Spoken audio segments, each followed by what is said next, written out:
Peace, mercy, and blessings of Almighty One Allah be on all of you. My dear students, most welcome to this platform.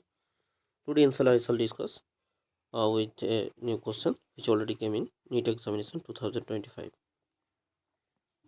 Here the chapter is aldehyd ketone and carboxylic acid. Now let's get started. আমার প্রিয় বাচ্চারা দেখো এখানে কি বলা আছে, the major product of the following reaction. Major product of the following reaction. দেখো এখানে আমি মলিকুলটাকে ফার্দার ড্র করছি। মলিকুলটা হচ্ছে এরকম, একটা বেঞ্জিন রিং আছে, তার সঙ্গে ডাবল বন্ড ও ক্যারেক্টার আছে, তার সঙ্গে আরেকটা বন্ড আছে, দিয়ে CN আছে, সি ট্রিপল বন্ড N, এইভাবে লিখলাম তোমার সুবিধা হবে। আর এটা বেঞ্জিন রিং। তো এখানে দেখো খেয়াল করো, মলিকুলটাকে আমি তার পোলারিটি রেসপেক্টে আইডেন্টিফাই করছি। দেখো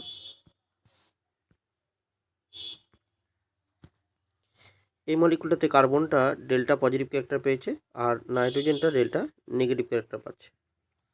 ঠিক এই কার্বনটা দেখতে পাচ্ছ, এই কার্বনটা ডেল্টা পজিটিভ ক্যারেক্টার পাচ্ছে আর অক্সিজেনটা ডেল্টা নেগেটিভ ক্যারেক্টার পাচ্ছে। দেখো এবার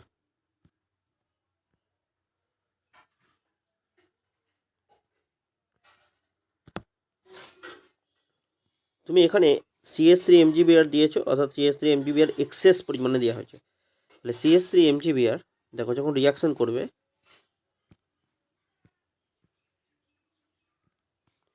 দেখো CH3 MgBr রিয়াকশন করবে কিভাবে। CH3 MgBr এই কার্বনটা, মিথাইলের যে কার্বনটা আছে এটা কি চার্জ পাবে, আর ম্যাগনেসিয়াম ব্রোমাইডটাই বা কি চার্জ পাবে। দেখো এই মিথাইল গ্রুপটা ডেল্টা নেগেটিভ পাবে, কারণ এই মেটালের সঙ্গে কানেক্টেড আছে, আর এই Mg যে গ্রুপটা সেটা ডেল্টা পজিটিভ পাবে।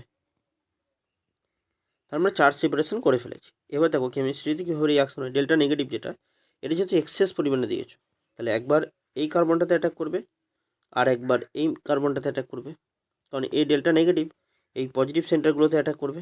বুঝতে পেরেছো? তাহলে দুবার অ্যাটাক হবে, তাই তো, দুবার অ্যাটাক হবে। যদি এখানে অ্যাটাক করে, ফার্স্ট অফ অল অ্যাটাক করে, প্রোডাক্ট কী হচ্ছে দেখো, খেয়াল করো।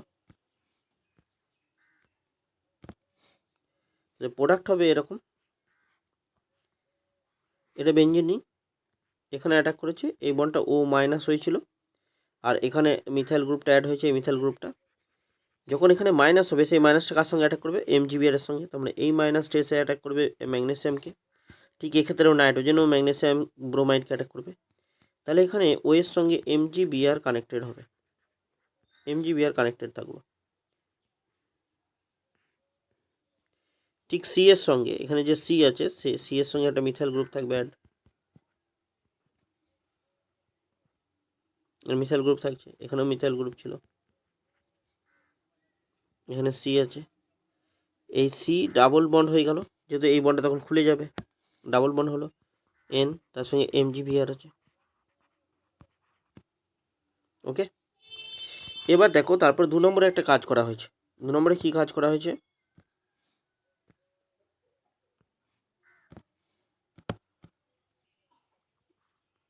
2 নম্বরে এখানে ওয়াটার মলিকুল দেওয়া হয়েছে, এই CO প্লাস হাইড্রোলিসিস করা হয়েছে, water oblique H plus hydrolysis করা হয়েছে। হাইড্রোলিসিস করলে কি, ও MgBrটা OH হয়ে যাবে আর এখানে NMgBrটা ডাবল বন্ড O হয়ে যাবে।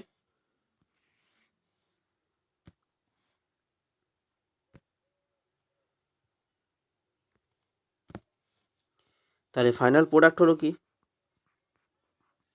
বেঞ্জিন রিং থাকলো, তার সঙ্গে OH হয়ে গেল। এটা এখানে OH যে কার্বনের সঙ্গে যুক্ত, সেখানে একটা মিথাইল গ্রুপ আছে, আর এখানে C ডাবল বন্ড O হয়ে গেল, C ডাবল বন্ড O হয়ে গেল।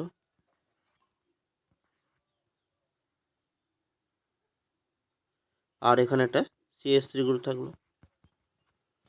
তাহলে এটা কোথায় আছে দেখো, অপশানে খেয়াল করো,